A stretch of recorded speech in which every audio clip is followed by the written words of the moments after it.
जय श्री कृष्णा। जय श्री राधे। आज जो चरित्र सुनाने जा रहे हैं वो जो कल हम फूल बाबा सखी का जो चरित्र सुना रहे थे प्रसंग, वो बीच में रह गया था। आज हम वहीं से शुरू करेंगे। तो कल प्रसंग यहाँ तक था कि राधा रानी ने बाबा के लिए खुद कभी कभी ब्रजवासिन बनकर और उनके लिए भोजन प्रसाद लाती। तो बाबा को ये समझ में आने लगा कि मेरी वजह से राधा रानी को बहुत कष्ट होता है। तो उन्होंने मधुकरी करने जाना शुरू कर दिया।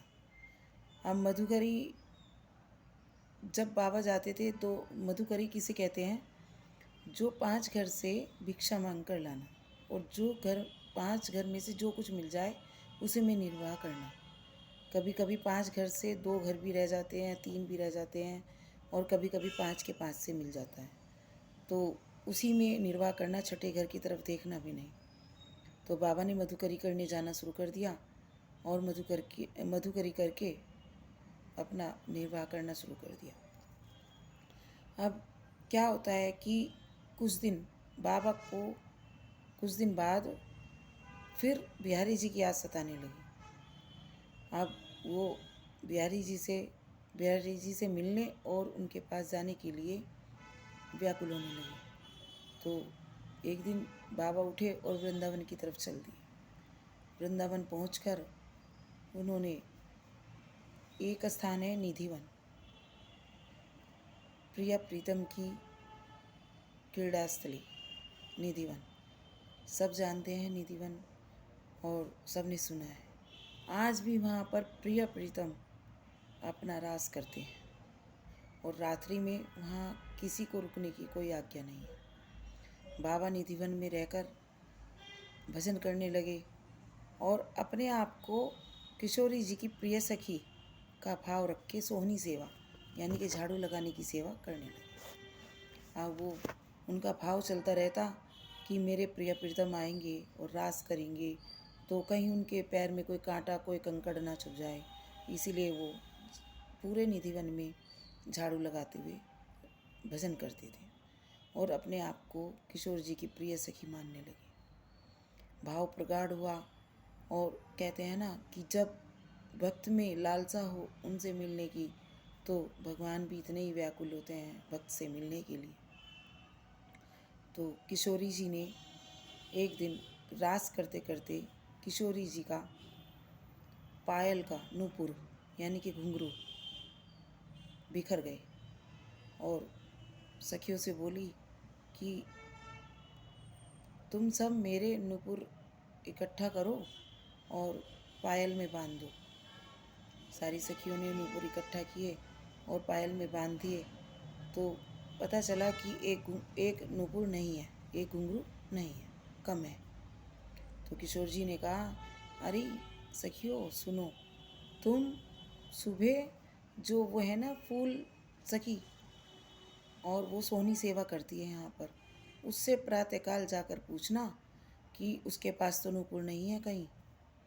देखो, उन्हें कृपा करनी थी ना बाबा के ऊपर, तो कैसे कैसे विचित्र तरीके से कृपा की किशोर जी ने।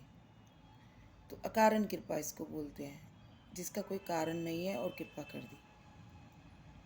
तो सुबह सखियाँ आई बाबा के पास ब्रजवासिनी का रूप धारण करके, अरे बाबा बता जरा, वो श्यामा जी के नूपुर देखे हैं तूने? नूपुर देखा है श्यामा जी का?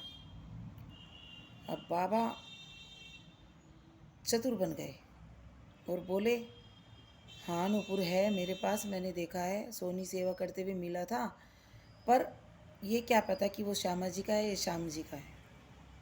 तो कह रहे ऐसे कैसे?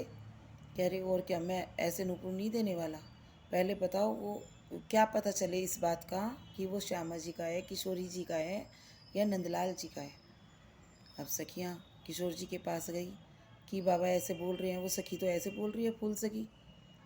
तो किशोर जी ने कहा चलो हम ही चलकर देखते हैं बाबा क्योंकि उनको तो कृपा करनी थी ना अपनी सखी पर। तो उन्होंने कहा चलो लाल जी आप भी चलो, मैं भी चलती हूँ, दोनों अपने नुपुर दिखाते हैं किसके। तो बाबा को यकीन आ जाएगा कि वो नुपुर मेरा है। अब दोनों आए और दोनों ने बाबा के पैर की, बाबा से कहा बाबा हमारा नुपुर दे दो। उन्होंने कहा ना लाली ऐसे तो मैं देने वाला ना हूँ, पहले अपने नुपुर दिखाओ, पायल दिखाओ, उसमें जिसका नुपुर कम होगा वो नुपुर उसी का है, मैं उसमें बांध दूंगी। तो उन्होंने कहा अरे सखी ऐसे भी क्या, नुपुर मेरा है ना, मैं बोल तो रही हूँ। कह रहे ना आप पहले दोनों दिखाओ मुझे चरण अपने, और जिसका नुपुर पायल में नहीं होगा मैं उसे दे दूंगी और उसकी पायल में नुपुर बांध दूंगी। दोनों ने अपने चरण आगे कर दिए और बाबा ने दोनों के चरणों पर अश्रुपात करके पहले उनको प्रक्षालन किया और मत्था टेक कर अपने नूपुर तो दिया ही दिया, अपने मन तन और प्राण न्यौछावर कर दिए। और बाबा किशोरी जी के चरणों में झुकने के बाद फिर कभी, सब कुछ समर्पण करने के बाद फिर कभी नहीं, लौलिक दृष्टि से कभी नहीं उठ पाए और किशोरी जी की सेवा में प्रस्तुत हो गए हमेशा हमेशा के लिए। बोलो श्री फूल सखी बाबा की जय।